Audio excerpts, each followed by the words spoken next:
Pankreas, yang disebut kelenjar ludah perut, adalah kelenjar penghasil insulin yang terletak di belakang lambung.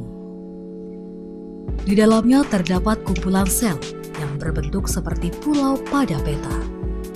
Karena itu disebut pulau-pulau Langerhans yang berisi sel beta yang mengeluarkan hormon insulin yang sangat berperan dalam mengatur kadar glukosa darah.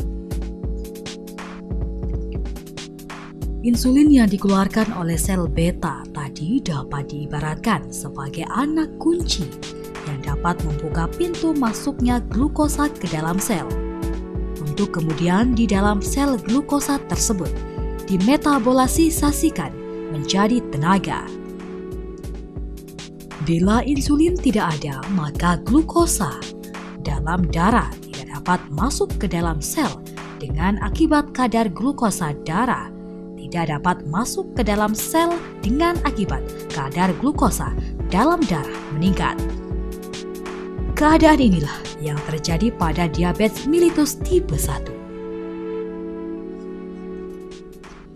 Pada keadaan diabetes mellitus tipe 2, jumlah insulin bisa normal, bahkan lebih banyak. Tetapi jumlah reseptor atau penangkap insulin di permukaan sel kurang. Reseptor insulin ini dapat diibaratkan sebagai lubang kunci pintu masuk ke dalam sel. Pada keadaan DM tipe 2, jumlah lubang kuncinya kurang, sehingga meskipun anak kuncinya atau insulin banyak, tetapi karena lubang kuncinya atau reseptor kurang, maka glukosa yang masuk ke dalam sel sedikit, sehingga sel kekurangan bahan bakar glukosa dan kadar glukosa dalam darah meningkat. Dengan demikian, keadaan ini sama dengan keadaan DM tipe 1. Bedanya adalah pada DM tipe 2, di samping kadar glukosa tinggi, kadar insulin juga tinggi atau normal. Pada DM tipe 2 juga bisa ditemukan jumlah insulin cukup atau lebih, tetapi kualitasnya kurang baik, sehingga gagal membawa glukosa masuk ke dalam sel. Di samping penyebab di atas, DM juga bisa terjadi akibat gangguan transport gula di dalam sel, sehingga gagal digunakan sebagai bahan bakar untuk metabolisme energi. Diabetes terutama yang harus dijaga sekali adalah gula dan juga karbohidrat. Karena nanti karbohidrat juga nanti akan diproduksi, akan menjadi gula. Demikian juga sebetulnya sih tidak hanya gula dan karbohidrat, protein dan lemak pun juga iya. Intinya kalau kita kelebihan kalori, itu nanti semuanya dia akan dikonversi menjadi gula. Tetapi yang paling mudah dipakai oleh tubuh adalah gula dalam bentuk yang paling mudah seperti yang gula pasir, gula merah atau yang manis-manis, atau juga karbohidrat. Jenis karbohidrat yang kita sebut sebagai karbohidrat yang buruk, yang dimana karbohidrat itu kita kenal karbohidrat yang indeks glikemiknya tinggi, jadi artinya dia mudah nanti dibentuk dalam menjadi gula. Faktor bibit merupakan penyebab utama timbulnya penyakit diabetes, di samping penyebab lain seperti infeksi, kehamilan, dan obat-obatan. Tetapi meskipun demikian, pada orang dengan bibit diabetes belumlah menjamin timbulnya penyakit diabetes. Masih mungkin bibit ini tidak menampakkan diri secara nyata sampai akhir hayatnya.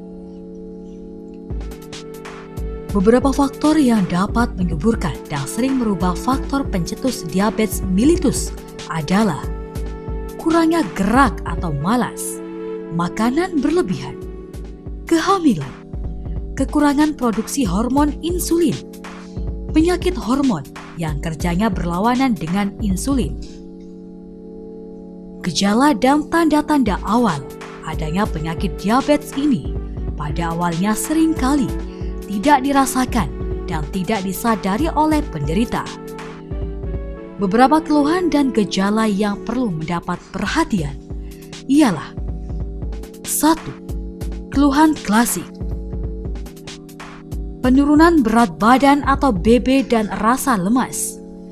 Penurunan berat badan yang berlangsung dalam waktu relatif singkat harus menimbulkan kecurigaan. Rasa lemah hebat yang menyebabkan penurunan prestasi di sekolah dan lapangan olahraga juga mencolok. Hal ini disebabkan glukosa dalam darah tidak dapat masuk ke dalam sel, sehingga sel kekurangan bahan bakar untuk menghasilkan tenaga. Untuk kelangsungan hidup, sumber tenaga terpaksa diambil dari cadangan lain, yaitu sel lemak dan otot. Akibatnya, penderita kehilangan jaringan lemak dan otot sehingga menjadi kurus. Banyak kencing. Karena sifatnya kadar glukosa darah yang tinggi akan menyebabkan banyak kencing. Kencing yang sering dan dalam jumlah banyak akan sangat mengganggu penderita, terutama pada waktu malam hari. Banyak minum. Rasa haus amat sering dialami oleh penderita karena banyaknya cairan yang keluar melalui kencing. Keadaan ini justru sering disalah tafsirkan. Dikiranya sebab rasa haus ialah udara yang panas atau beban kerja yang berat. Untuk menghilangkan rasa haus tersebut, penderita akhirnya minum banyak. Banyak makan. Kalori dari makanan yang dimakan setelah dimetabolisasikan menjadi glukosa dalam darah tidak seluruhnya dapat dimanfaatkan. Penderita selalu merasa lapar. Keluhan lain. Gangguan saraf tepi atau kesemutan. Penderita mengeluh rasa sakit atau kesemutan, terutama pada kaki di waktu malam, sehingga mengganggu waktu tidur.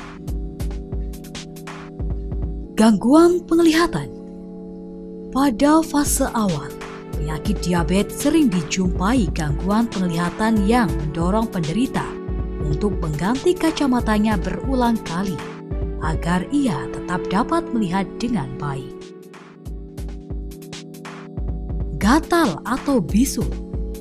Kelainan kulit berupa gatal biasanya terjadi di daerah kemaluan atau daerah lipatan kulit, seperti ketiak dan di bawah payudara.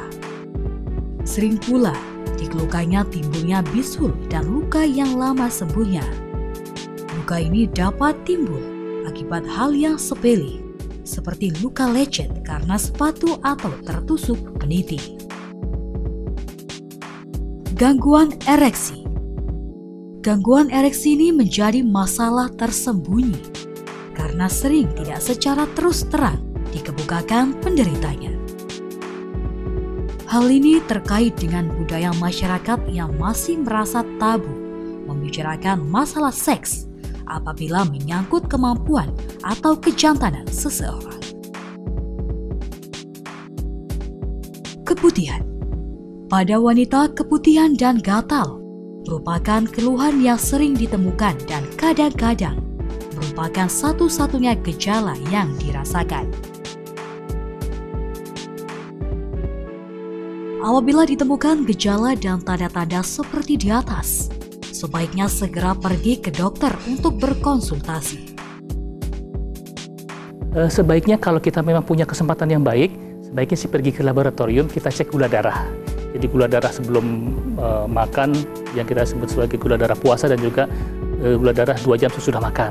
Itu cara yang paling mudah untuk mengetahui apakah kita sudah dikategorikan orang yang terkena diabetes atau masih dalam batas aman.